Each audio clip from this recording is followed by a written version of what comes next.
A lot of outlets around the world covered this story last week. And now counselors, by the way, will be at Neshaminy High School this morning to help those grieving for the deaths of those 4 young men in Bucks County. So it comes as the community gathered last night for a vigil, right? Right. They were remembering the 4 boys. Jenny Joyce was covering that, but let's check this out.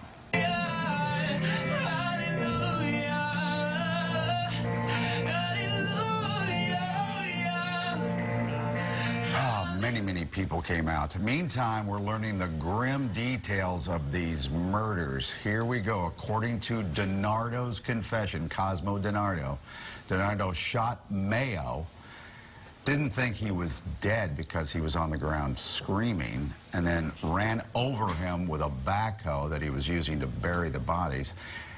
Apparently, he was still alive. And then DiNardo shot and killed Sturgis while he tried to make a run for it. That's when he ran out of the ammunition and the gun, apparently.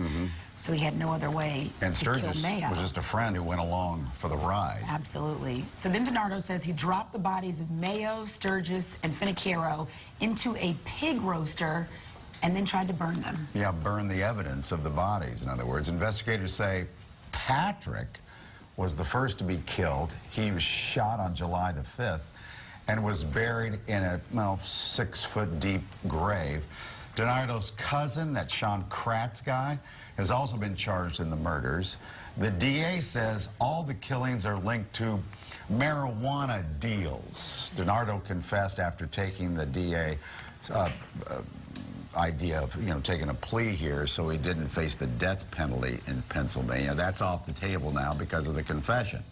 Attorney Shaka Johnson here to join us, talk more about this. Mike just said they talked to the DA, provided them details, talked more about the murder weapons, where they can find a body, got an accomplice in it. Some people are saying, Shaka, that the DA made a deal with the devil because of how awful these details are. Absolutely not. Let me be very clear.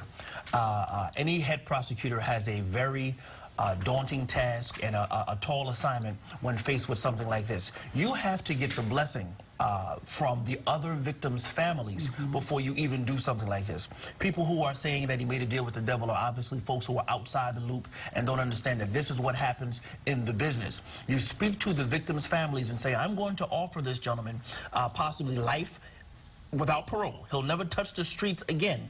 But we want to bring closure to all the victims' families. So then, give us a confession.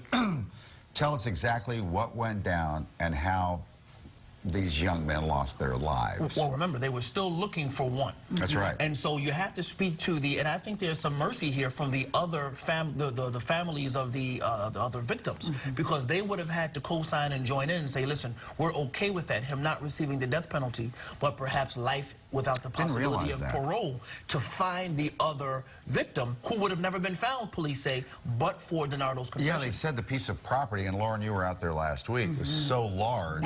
90 acres. That maybe they never would have found. That's correct. Those bodies. So to bring closure, Mike, you have to sort of negotiate. But here's the thing, just real quick. This Cosmo DiNardo, this creepy guy, it seems like, I know that nobody should have been dealing pot. There's no question about that. You shouldn't be selling and buying them.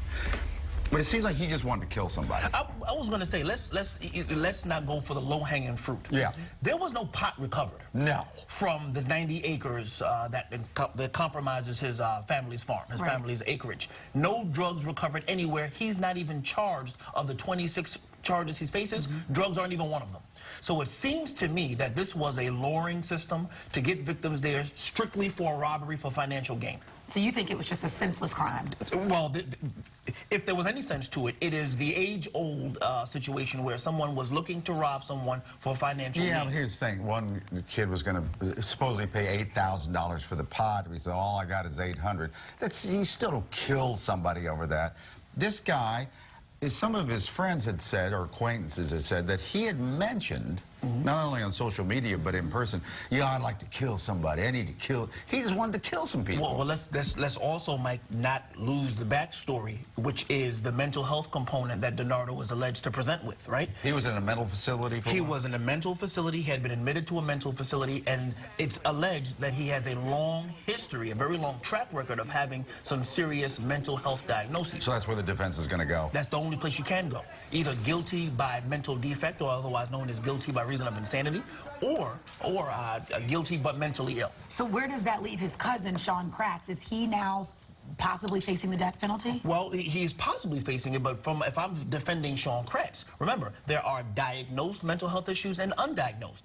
There needs to be a doctor at the facility that's holding Mr. Kratz, evaluating him. He needs to be getting seen. He could also, I mean, think about the facts of this case. Everything you just read a moment ago, Mike. Yeah. Both parties have to have some mental health issues to think that we're just going to rob some people, kill them, burn their bodies in a pig roaster, and alas, no one will discover us. I mean, there has to be some issues looming large in the background. Did we ever decide, did they both do the killings, the shootings?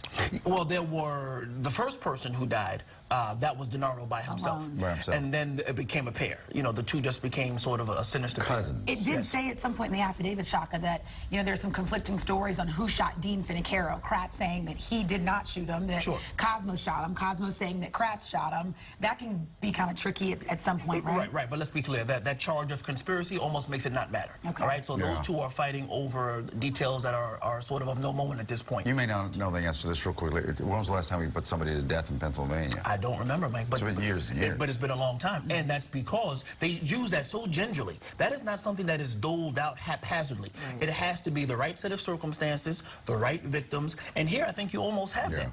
Except you have some defendants that might present with something to negotiate with, mental health issues.